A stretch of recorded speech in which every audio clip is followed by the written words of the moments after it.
hear me. Welcome everyone to our first CRCC seminar series via Microsoft Teams live event. It's a slightly different format that we're going with today, but hopefully this will work out for us. We're very excited to be welcoming Dr. Caroline Edwards to present at today's seminar. She'll be talking about utopian hope in dark times. Hi everybody, thank you so much to Claire and Rachel for inviting me. Delighted to be here. Not much idea who I'm talking to in the void, but nonetheless very excited to be talking to you about this topic, utopian hope in dark times. I mean, I've got a paper that's quite a traditional sort of literary critical type paper, if you like, although I appreciate maybe I'm talking to interdisciplinary colleagues across the faculty, and I'd be happy to take any questions a bit more on popular culture, film, TV, music, that kind of thing, because that's what I'm also working on as well. But I just thought I'd start with a poignant personal anecdote. We're all being tested in these dark times. We have been for a number of years, even prior to the pandemic. And I think everyone's experience during lockdown and COVID has been traumatizing to different degrees. And personally, I've had to really dig deep and test some of the thoughts I have about utopian hope and the intellectual ideas I've been writing about. My sister passed away 4 weeks ago now, and her funeral was just 2 weeks ago, actually. And so it's really actually kind of, it tests your mettle, you know, can we rely on our academic and scholarly ideas at times of great kind of emotional and psychological distress to some extent, without any professional training in that area. Okay, so without further ado then, I want to ask today how the idea of utopia helps us to galvanise political literary readings. Despite the seemingly relentless dystopian nature of these issues, contemporary writers, I think, are responding by using utopian registers in their fiction, anticipating alternative ways of imagining subjectivity, community, and historical modes of belonging through formal and stylistic innovation. Literary scholars such as Fredric, Jameson and Peter Boxall have commented on this distinctly so-called utopian turn in 21st century Anglophone writing. And I think we can see this in a number of figures, some of whom you may well be familiar with yourselves. Juliana Spahr, Nnedi Okorafor, David Mitchell, Nalo Hopkinson, China Miéville, figures like Jennifer Egan, Stanley Robinson, Jim Crace, Maggie Gee, Ali Smith, Harry Kunzru and Emily St. John Mandel. And I think that this has been matched by a similar interrogation of hope as an index of political anticipation in influential theoretical works by thinkers such as Lynne Segal, my colleague at Birkbeck, Terry Eagleton, Lauren Berlant and David Harvey. But before I try and answer this question of how they can help us to galvanise our readings, I think it's also worth pointing out, Rachel, next slide, please. Thank you very much. That the discourse of utopianism has seen a massive resurgence over the last 12 years since the global financial crisis in 2008 formalised a long economic downturn and political and social retrenchment into austerity in the UK as well as elsewhere. And we saw a cycle of protests, occupations and struggles in 2011, which I think were really unlike anything we'd seen since the Cultural Revolution in May 1968. Following the student worker protests in Sorbonne in Paris.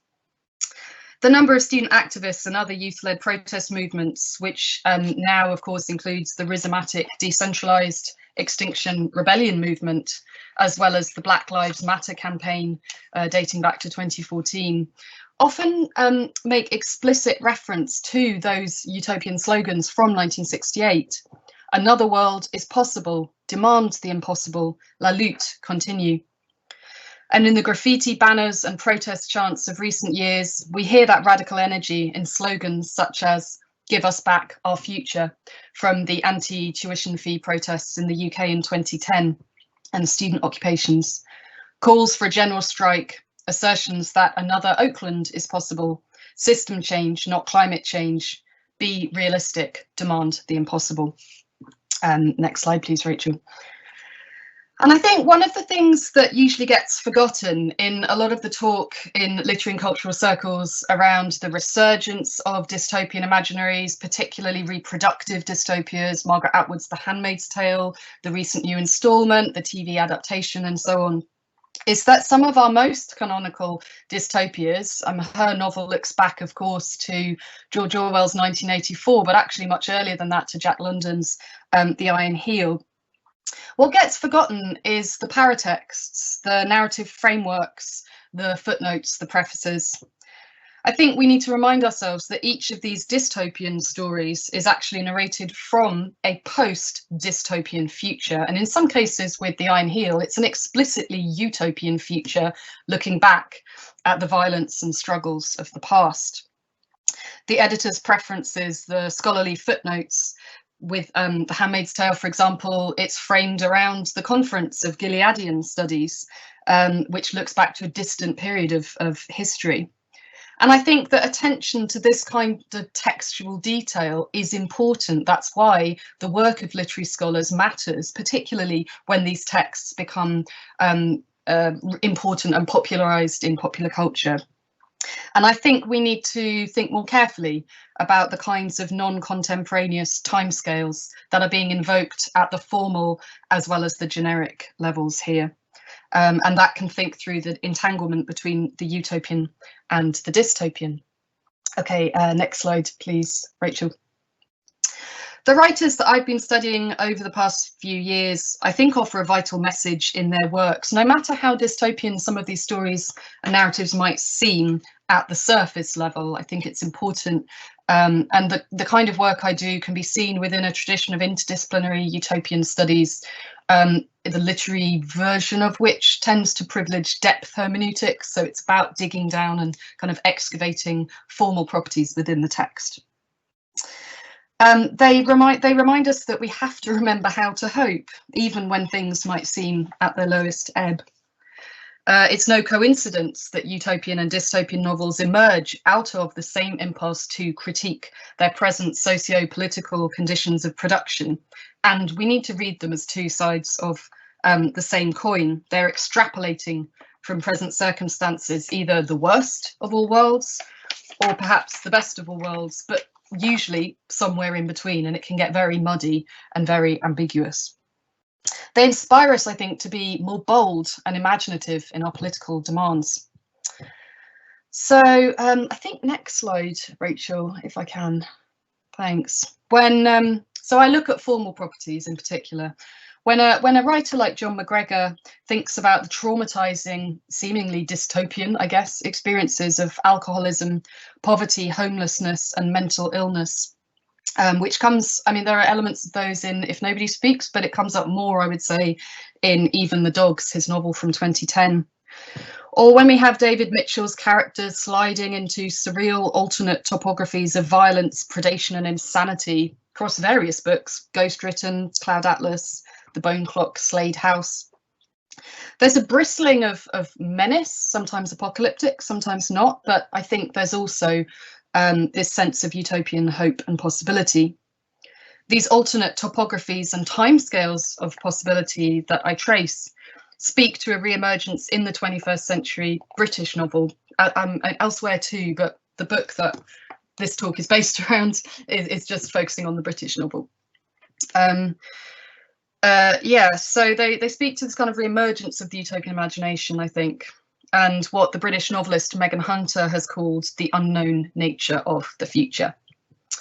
So I guess my argument then is that what brings these writers together for me is this shared interrogation of the lived experience of time, of temporality, and also historical time. And I think they reveal a series of radically non-linear, disjunct, pluralized, and alternative temporal constructions.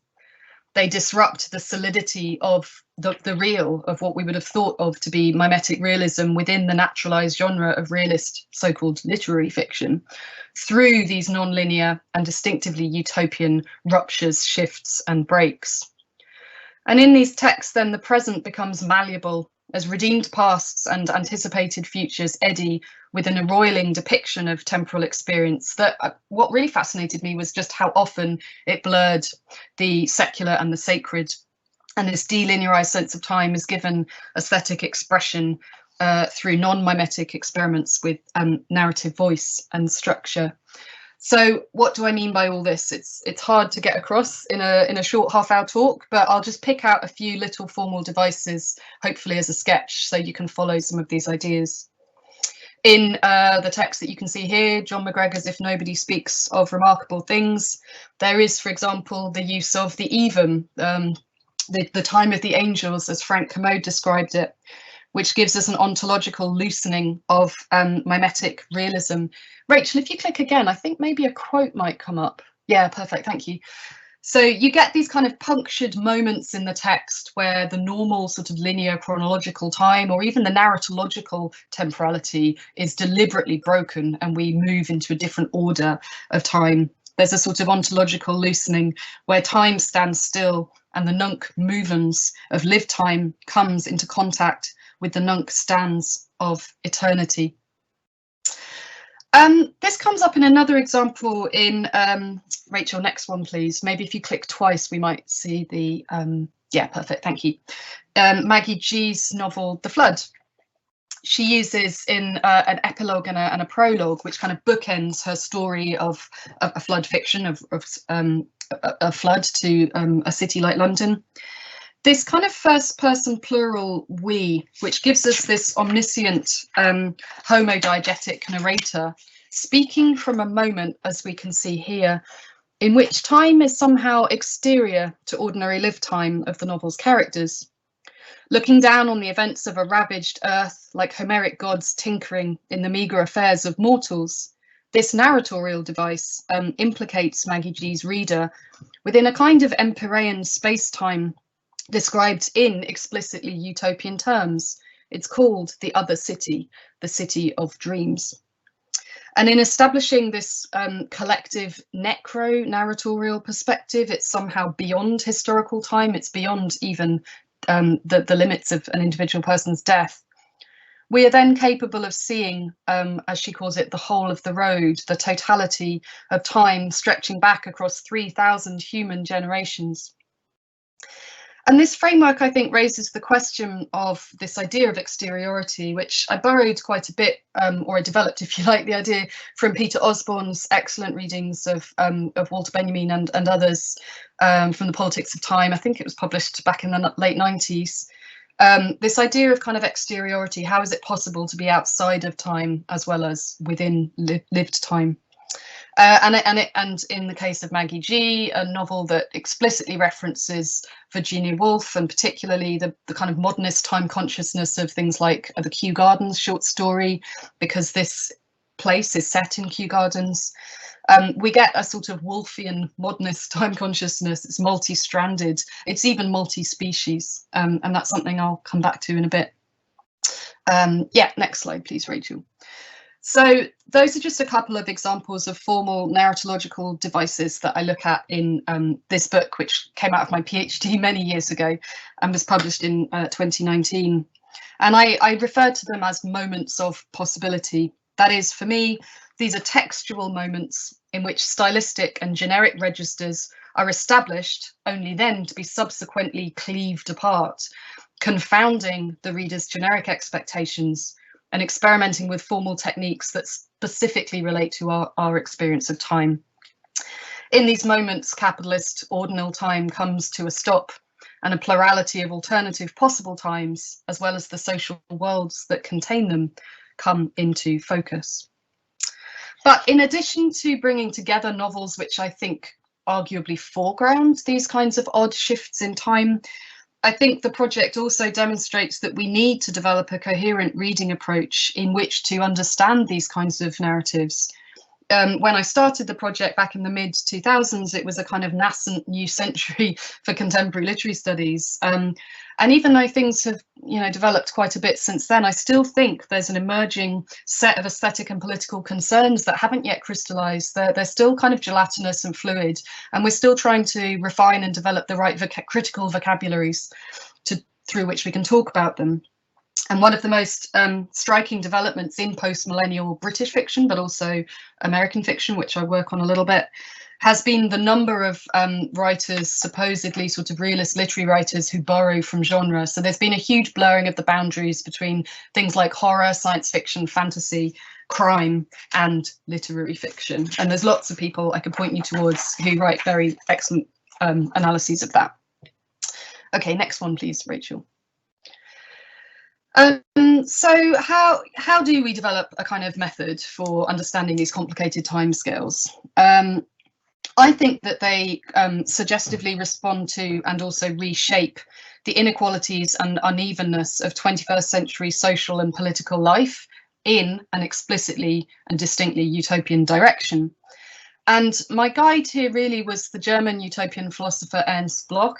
He may be familiar to any of you who have come across utopian studies before, or German philosophy, but he's really quite a marginalized figure beyond that field.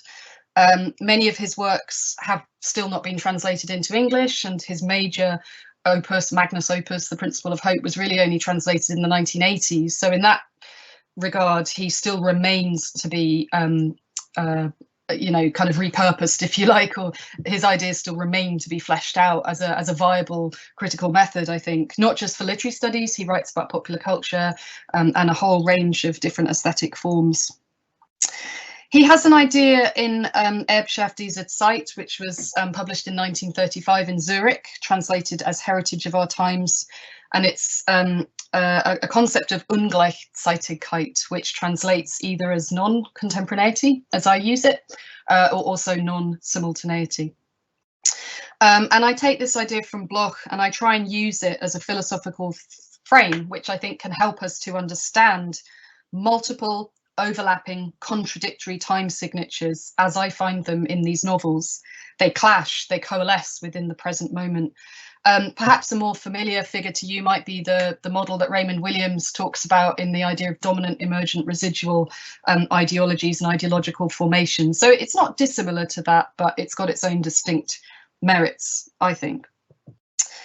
And I think attuning our readings to these kinds of moments of non-contemporaneity can help us to disambiguate complex formal and aesthetic strategies that these texts give us for grasping the present moment. And as a research centre clustered around the ideas of the contemporary, you're going to be familiar with how hard it is, you know, for us to analyse and to teach the contemporary period to our students. So I think the question of method is really important here, you know, to try and give us a sort of robust foundation upon which we can approach very recently and emerging ideas and concerns in clusters of aesthetic texts. That's my cat having a coughing fit in the background.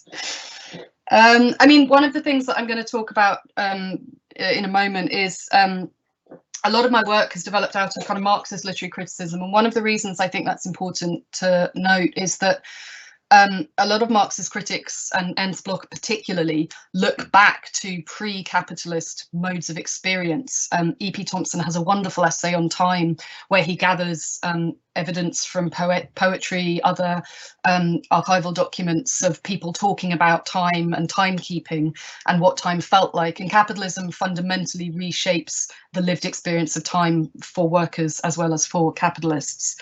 So it's really important, I think, to remember that there was a different understanding of time before industrialization, before the kind of capitalist project of imperialism, accumulation on the global scale, and so on, and that many of the texts I'm looking at gesture towards what that might look like. And if that sounds a bit outlandish, it really isn't, because there are so many post-apocalyptic narratives these days, and zombie apocalypses and disaster stories where we imagine what the world would look like if, you know, some catastrophe occurred, and we get a glimpse of what life after capitalism might look like. And of course, remember Fredric Jameson's famous quip that it's easier to imagine the end of the whole world than it is the end of capitalism. So I'm kind of pushing back against that idea a little bit, I think.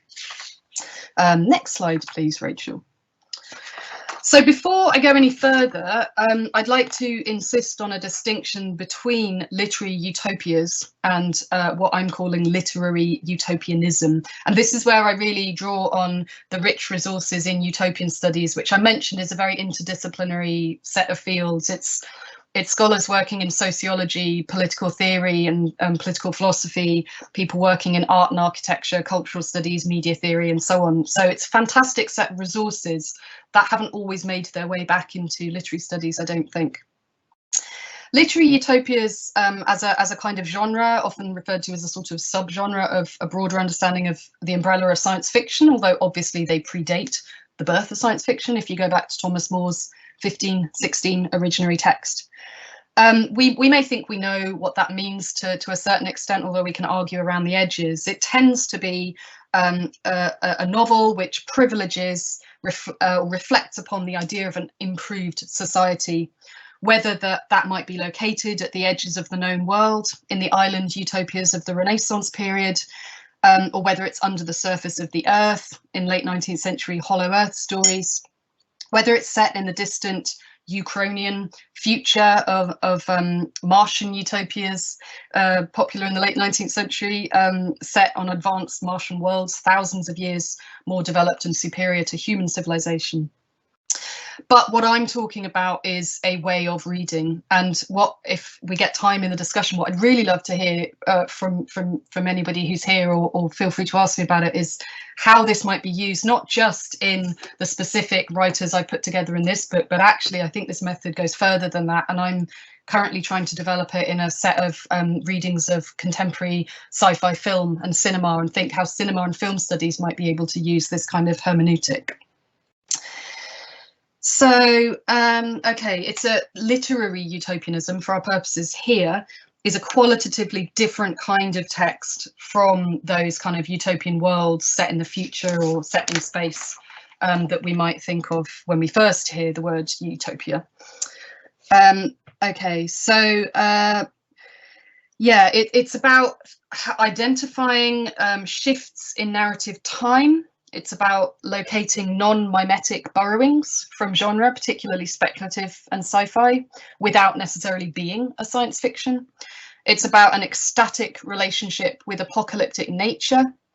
And it's about, I think, a kind of rejuvenation of narrative form. And I'm not the only person who's tried to argue that kind of 21st century British fiction is seeing a really impressive revival of formal and literary experimentation at the moment, and so I see it as part of a response, I guess, to the very changed socio-political historical moment in which we live, which is a moment of ongoing and enduring crisis, and it's not yet clear what will emerge out of that moment. So as you see in the early decades of the 20th century, I guess, with modernist avant-gardes, you would imagine and expect for there to be even more cultural flourishing over the coming years in response to the political crises that we're all living through. Okay, next slide, please, Rachel. So yeah, I've probably just got another like 10 minutes maybe of an example. I thought I'd talk to you about one of the texts I really like that I've been teaching on our MFA program at Birkbeck, and that's Joanna Kavanaugh's 2010 novel, The Birth of Love. I don't know how widely known it is, published with Faber, but it is a very beautiful text. And I developed this idea out of, I think I got it from an interview that she made about birth being a wormhole in time. So can you just click maybe 4 times? There was a kind of animated sequence. Perfect, thank you. So this is a book that is deliberately harking back to the modernist novels in a day. The whole story is set in one day, like Joyce's Ulysses from 1922, like Woolf's Mrs. Dalloway from 1925, or the 1928 sections of Faulkner's The Sound and the Fury.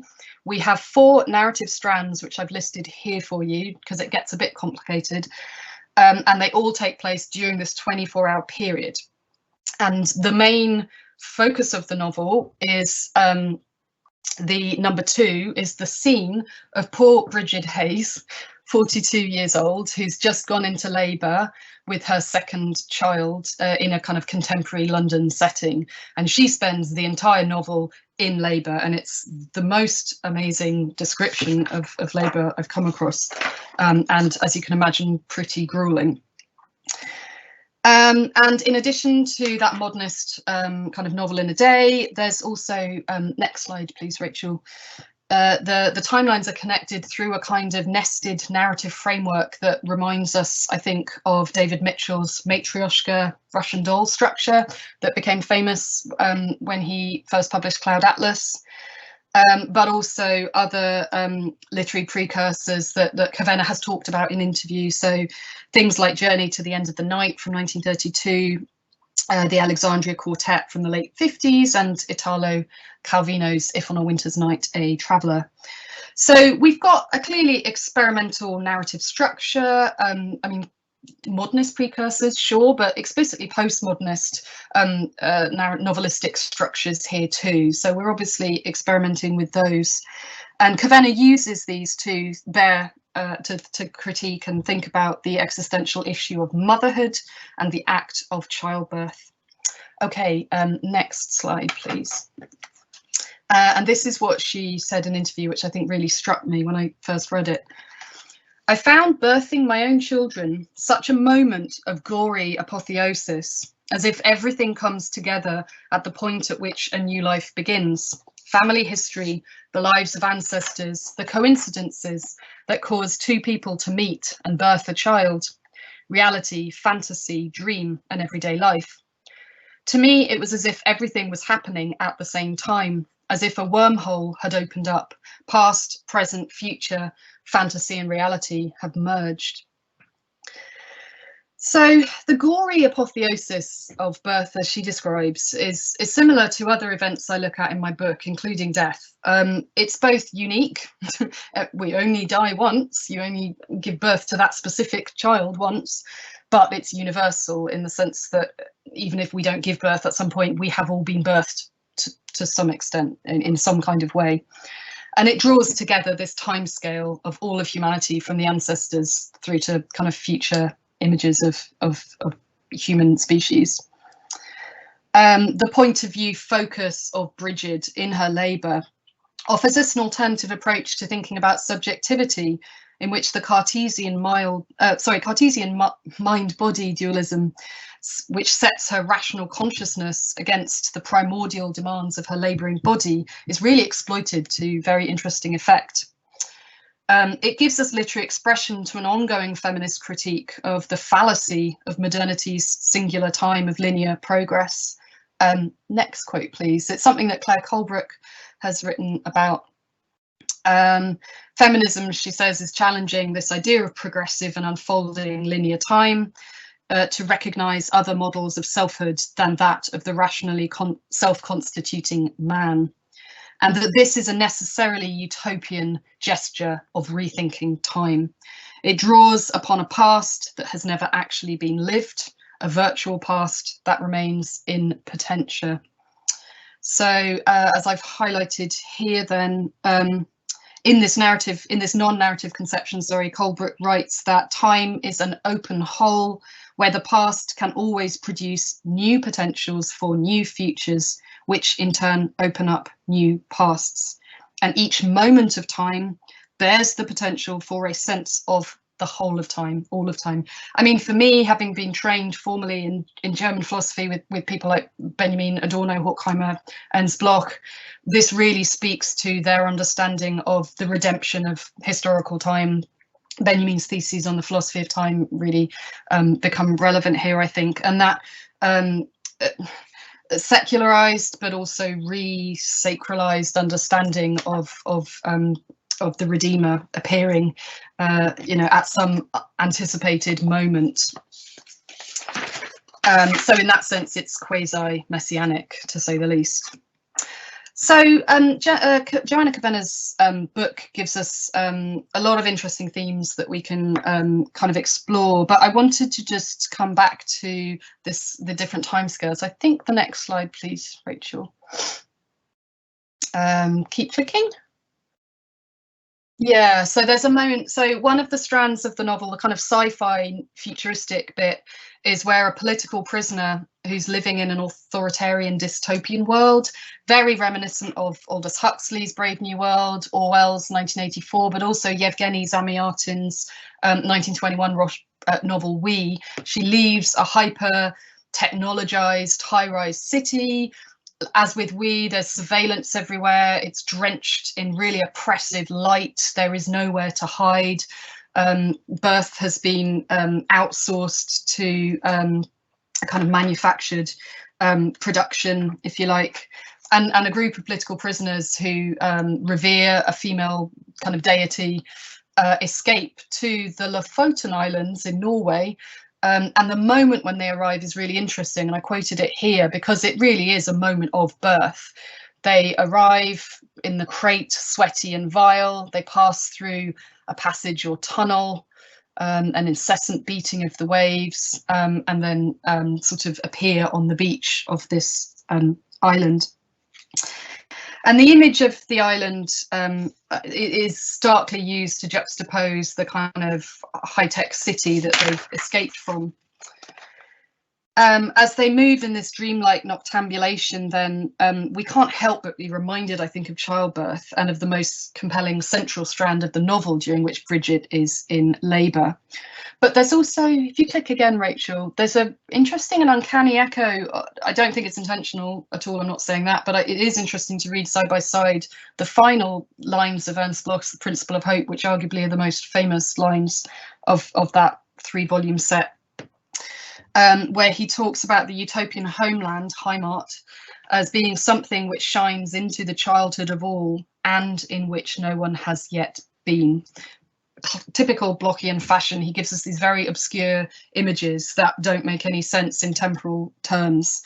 They pull into odd conjugation the disjunct temporalities of collective memory, the childhood of all, the unknown utopian futurity of the noch nicht, or the not yet, in which no one has yet been. And it combines these different timescales that are also encapsulated within Jewish messianism, which he was very influenced by in his early years, in which the utopian future redeems the historical past. As Ehud Luz has said, the present time is used to create a totality that transforms the meaning of objective time through the messianic experience. Okay, next slide, please. So yeah, I'll skip that one. That's from an image of Zamyatin's We. Thank you. Yeah. So this messianic experience of time is made possible by a specific narrative locale or chronotope, the Arctic island of dissidents at Lofoten, the archipelago up north of Norway. Okay, let's see. So I've referred to this as a kind of micro-utopia. I mean, really, you could also call it a utopian enclave, which is something Jameson writes about, and many other scholars have talked about utopian enclaves as well. And I think to try and make sense of how that functions in the novel, I had to kind of step sideways and look at some of Kavanaugh's other writings. And here, the Ice Museum, which I think I'm right in saying might have been the first thing she published, although it was written after several novels that she hadn't succeeded in getting published. But it was a kind of funded trip up to the Arctic Circle, and it was in search of the lost land of Thule, this mythological supposed island dating back to, I mean, I don't know, it's a very ancient idea, put it that way, described as a place of dreams. And she kind of interviewed fishermen and local teachers and local people and went to pubs and asked them, have you heard of Thule? What did your mother tell you about it? What is this place? It's a really interesting non-fictional work. It evokes, I think, the irresistible image of the utopian island from the Renaissance utopias, which were always at the edge of the maps, or even, you know, the kind of period of cartographic transformation, moving from classical antiquity to the early modern system. And in myth, it's suggestive of ancient cultures that lie somehow outside of the time of Western modernity. So this is one of those pre-capitalist temporalities I mentioned a moment ago. As a Norwegian philosopher tells Kavanagh, the idea of Thule gives us, as he says, a different relation to time. Something gets away from you, time bound no longer, it's just timelessness. And this different relation to time that Ultima Thule represents, I think, is how we might read the small escaped colony of people who want to give birth in the birth of love. These political prisoners who have decided to struggle away from the city and try and return to pre-industrial methods of small-scale agriculture and survivalism. They're trying to learn how to grow crops and hunt deer, and kind of tap back into those primordial ties of the species. They settle, as she describes, into a very ancient rhythm. They measure time through the passing of the seasons, a seasonal calendar, if you like, with ancient ties outside of industrialization. Okay, I think last slide, please. I hope it's the last one. Yeah, thank you. And I think for these characters then, intuition connects them with the distant phylogenetic memories of the human species, a timescale stretching outside of and beyond the measured clock time of Enlightenment rationality. I've chosen here the experimental Nordic dark folk band Hylen. They've got various backgrounds. The members come from Denmark, Norway and Germany. They've had experiences in heavy metal, but they've moved into this different kind of pagan folk. You might know some of their music actually, because one of the guys in the band collaborated to produce the soundtrack for the very popular TV show Vikings, which was broadcast on the Canadian History Channel. And I'm going to try and write a bit more about Hylen because I'm really fascinated by them. But I think they encapsulate a completely different relationship to time and to nature, and the human animal as one of many other entities in the natural world and the natural environment. And it's totally outside of our own capitalist time consciousness. So the political prisoners in Joanna Kavanaugh's The Birth of Love, Bridget, the poor 42-year-old woman in labour, lapse at key moments in the text outside of the ordinary chronometric time of their stories into this weirdly intuitive temporal realm in which ancient forces assume precedence. Yes, there are problems for sure with the kind of essentialised feminism maybe that's being sketched out here, but I'm still fascinated by the ancient calls on Bridget's body, the way that it just instinctively knows what to do. And there's lots of passages from her husband's perspective of how intimidated and impressed he is with how her body just knows what to do at the moment of labour. Oh, and she's lucky that it's not a very medically interventionist labour, I should point out in that story.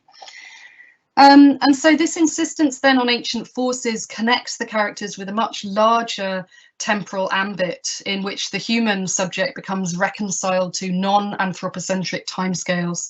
And this is where I finish sort of with that thought in this book, but it's my subsequent project for the last few years has been to work much more on post-humanist theory, environmental humanities type material, because I really want to think more carefully about these non-anthropocentric and post-anthropocentric timescales.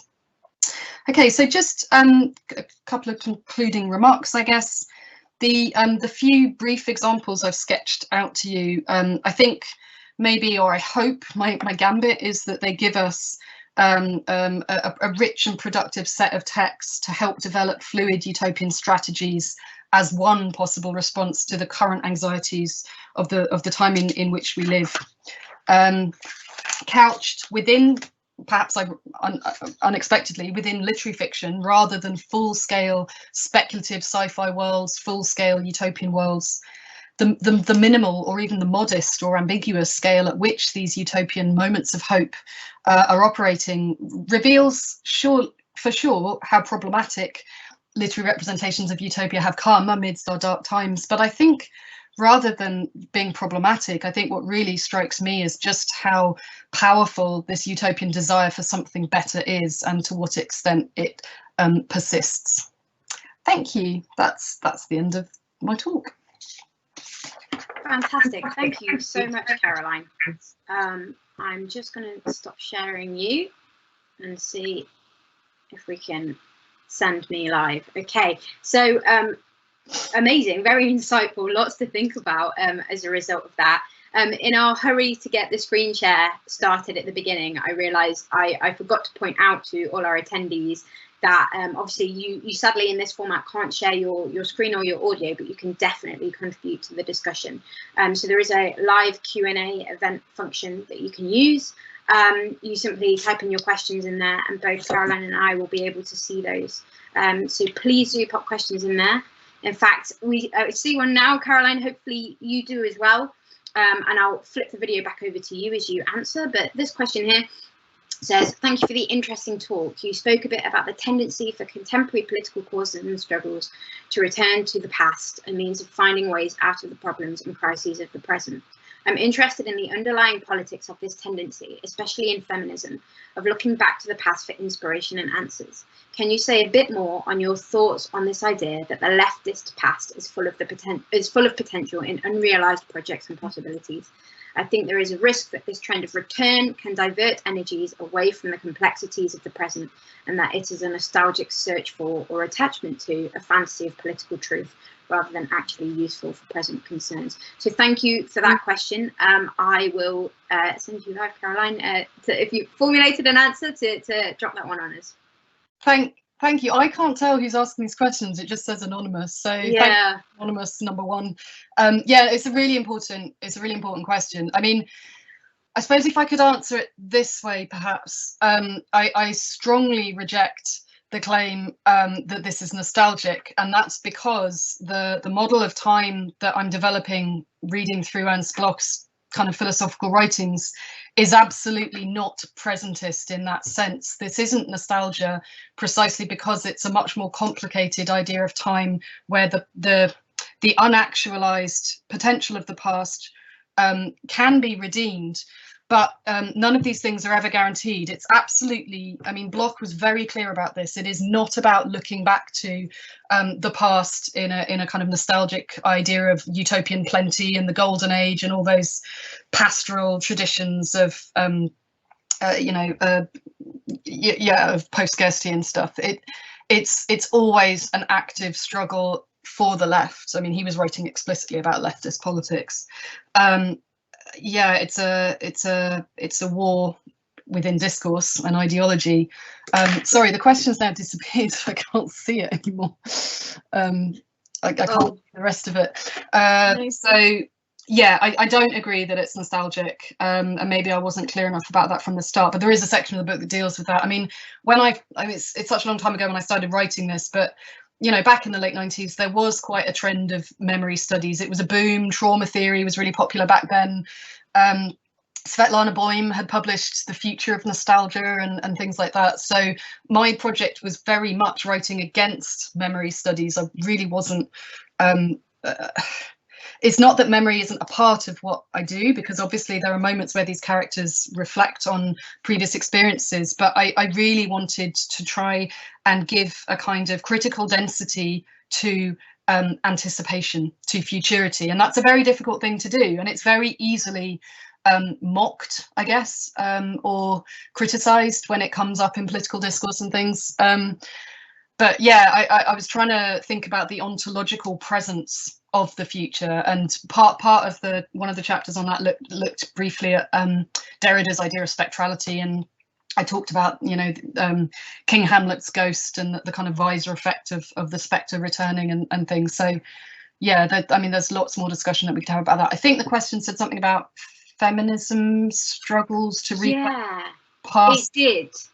Yeah, so interested in the underlying politics of this tendency, especially in feminism, of looking back to the past for inspiration and answers. Thoughts on the idea that the leftist past is full of potential in unrealized possibilities. Yeah, thank you. Yeah, of course. I mean, you know, Elaine Showalter's work talking about looking for female precursors is full of this idea of how we have to go back and excavate women's writing. We still do that. There are institutional formations for contemporary feminist scholarship, you know, like the work of the CWWA in contemporary literary studies, for example. I mean, but also Black feminist writing, and one of the chapters I looked at the concept of transmigration, of connecting with different kind of networked historical times, and that comes up quite a lot in feminist and post-colonialist struggles. So it is quite a common kind of political tactic, I would say, for writers to have to go back and attempt to redeem, unearth, and bring back, not bring back to life, because that's the wrong way of phrasing it, but find a new life for some of those unactualized moments in the past. That Claire Colebrook quote is really helpful there. I hope that answered the question. I'm maybe not the best person placed to answer that question. If anonymous, if you have a follow-up on that, pop it in the questions.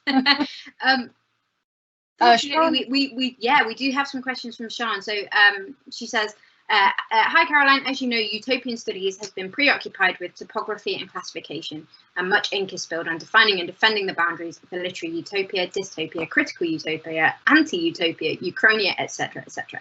Does your work offer a similarly classificatory intervention, or does your project push back against some of this definitional approach? I mean, I hope not. I think, thank you, Sean. I think I probably fell into this trap early on, because there is a term I've got of the microtopia, which I mentioned isn't that I mean, I need to think more carefully about it, whether it does relate in some senses to the utopian enclave.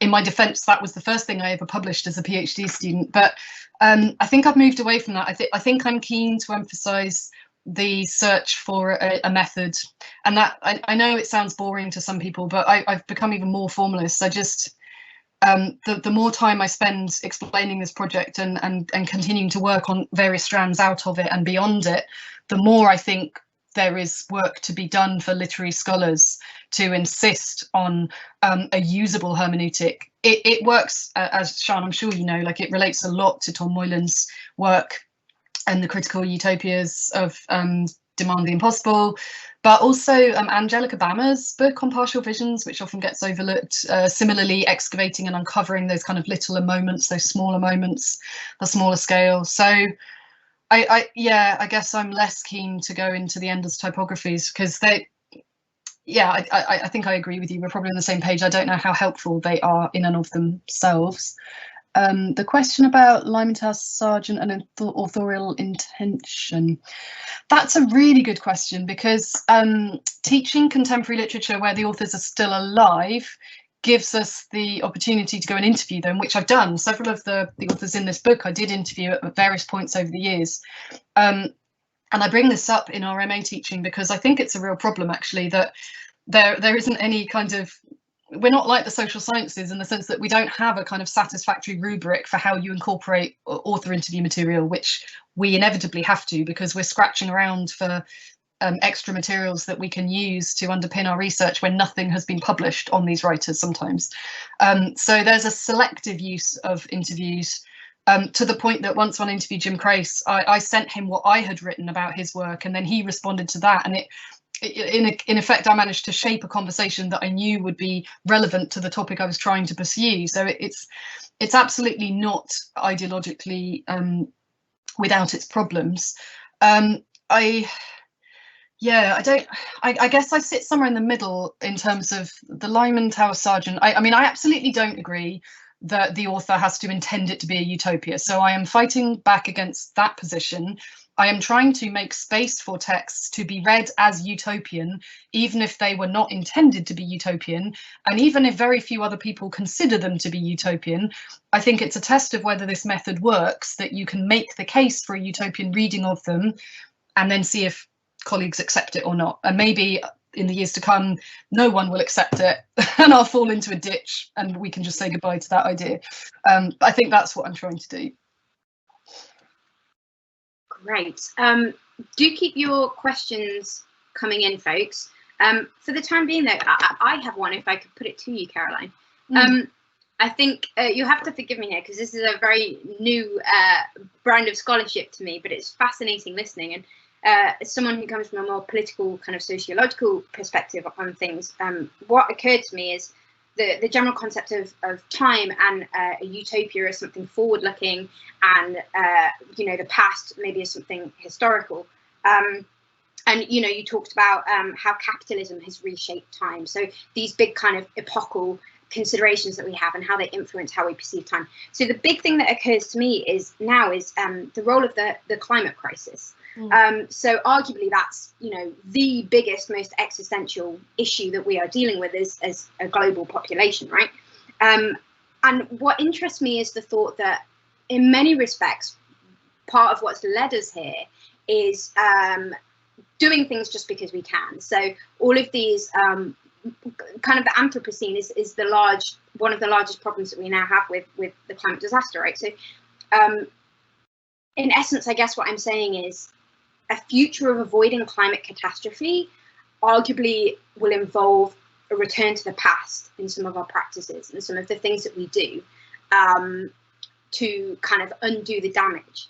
So that's interesting to me, that the utopia we might be looking at in practical terms involved returning to things we'd abandoned because they weren't quick enough or they weren't efficient enough, and these other things arose out of that. So I guess what I'm wondering is, how do you think that might reflect in literature? Or is there even an alternative utopia that is not any of the things I'm talking about? Yeah, sorry, a bit convoluted, more of a dump of thoughts than a question. No, it's really interesting, and it's definitely where my work is situated now. Yeah, I mean, lots of ways to approach this. I guess a few things to say. The popularity of post-apocalyptic narratives, let's say, because I've sort of been sketching around those ideas. There's nothing inherently progressive about imagining disaster, and more often than not, they can lead to quite conservative, nostalgic, as Anonymous #1 suggested, visions of a sort of romanticized pre-industrial life, a way of living in which, you know, rights for women, rights for trans people and so on could be denied or no longer possible without medical intervention and so on. So it's not progressive to just jump outside of capitalist time per se. And the cozy catastrophes of, you know, John Wyndham and J.G. Ballard and the new wave science fiction of the sort of 50s, 60s, 70s period isn't necessarily that progressive either, although I would still make a case for their aesthetics being progressive in the sense that experimental literary strategies can often be read in that way if you want to. What were we talking about? Climate crisis. I mean, I guess one of the things I'm trying to work on at the moment is a kind of anti-humanism, which is quite controversial. It's not just post-human; it is anti-human. And I'm going back. I'm trying to look back at earlier moments of anti-humanism. One of which is the kind of deep ecology movement in the 1980s and activism around kind of Gaia and saving the biosphere at the expense of humanity. The idea that we deserve the punishment of our own demise as a species.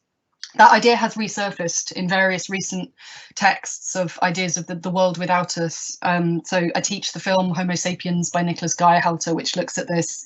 I'm writing about Lars von Trier's Melancholia, which looks at this, the total annihilation of species extinction, and was it our fault? I mean, I think what I find curious about that moment is that it tends to reinforce human exceptionalism by precluding humanity from the natural environment and by denying us our place as animals. And so I'd much rather take the kind of, you know, Jane Bennett sort of lively materialist, new feminist materialist perspective of we are one kind of energy among many others. And so some of the texts that I'm trying to pick out, you know, privilege, not just anthropomorphize animals, but they privilege inorganic dead matter. So I'm looking at N.K. Jemison's Broken Earth trilogy to see what position rock, you know, the stratigraphic record of the planet is given in that narrative. I'm thinking about mycological texts where fungal cultures are given just as an important role as the fantasy equivalent of the human characters. So a few different fantasy texts are coming in there. Time and temporality in the Anthropocene. I think the easiest way to put it would be to go the kind of Donna Haraway route, which are a lot of post-human ecological post-humans are people like Rosie Braidotti and other figures associated with Haraway herself, which is to say that we live amid the disaster. And Anna Learnhout Singh's really excellent The Mushroom at the End of the World does this so brilliantly, to show us that there are, I mean, it's such an explicitly utopian book. She's not a literature scholar, you know, she's an anthropologist, going back and looking at the Matsutake mushroom and foraging in Portland, Oregon, and so on. She's got these fascinating, quite personal, anecdotal case studies. But to insist that there is utopian possibility within the wreckage, within the capitalist ruins, that's not to deny that this is happening, that anthropogenic climate change is happening, that sea levels will rise, that there will be we are in the middle of, or we're about to become in the middle of a mass species extinction event. And I don't think it's irresponsible to persist in utopian endeavour at that time. I think it's something that we have to do. We can't cede that imaginary, to any other power, in my humble opinion. Wow, great. Well, that definitely answered my question in ways that will have me thinking for a while, I think. Excitingly, we have a name for our anonymous questions. So Sophia, thank you very much. Who says, sorry, I forgot to put my name on the original question. Thank you for the response. Very interesting and helpful. I guess my interest in nostalgia comes from the tendency for references to the past to be a bit simplified or positive in ways that evade conflict and complexity. Thinking, for example, about slogans and the currency they have in their ability to be easily reproduced and exchanged and decontextualized too.